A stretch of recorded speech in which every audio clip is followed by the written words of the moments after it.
Michael Taylor is a travel and hospitality expert with JD Power.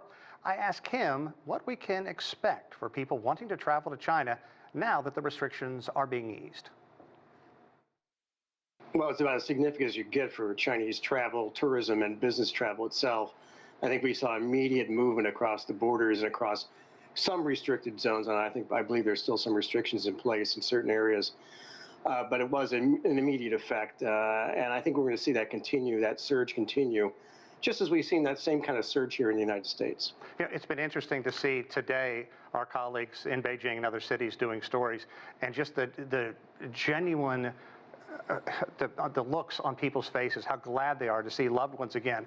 People forget this has been 3 years that a lot of people from China or wanting to come back to the United States haven't seen their loved ones.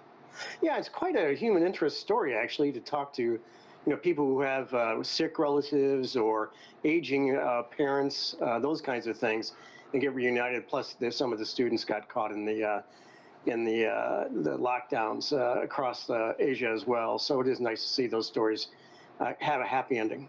So who's going to benefit the most right now? Business, obviously, it's going to be big. Mm-hmm. What about tourism, and what about just getting families back together again?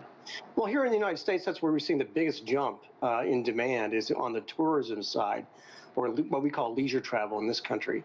And we'll probably see the same kind of thing happen here, just because there's probably a greater emotional need, as we've just been talking about, for people to travel to see some people, and they will probably think, I don't care what it costs. I've been, I had pent-up demand to travel to China and out of China to see people I want to see, and I don't really care what it costs. So I believe we're going to see the same kind of demand for leisure travel in China that we saw here in the United States in the last 2 years. And also it's going to be such an economic boon for so many businesses in China that have just been basically shuttered for the past 3 years. We've already heard from a couple of travel agency entities that they can't wait for this to kick in to a full gear. Yeah, and we're probably going to see the same kinds of issues we have here in the United States, which is we had such a large ramp up, a steep ramp up in demand that there really wasn't enough equipment to handle it. And then you have to rehire those people. Those people have to be retrained. Sometimes there are issues in scheduling people. And we'll probably see those issues in the next 2 to 3 to 6 months in China as well, but they'll all be resolved. I tell all of our clients, this is a problem you want to have, too much demand.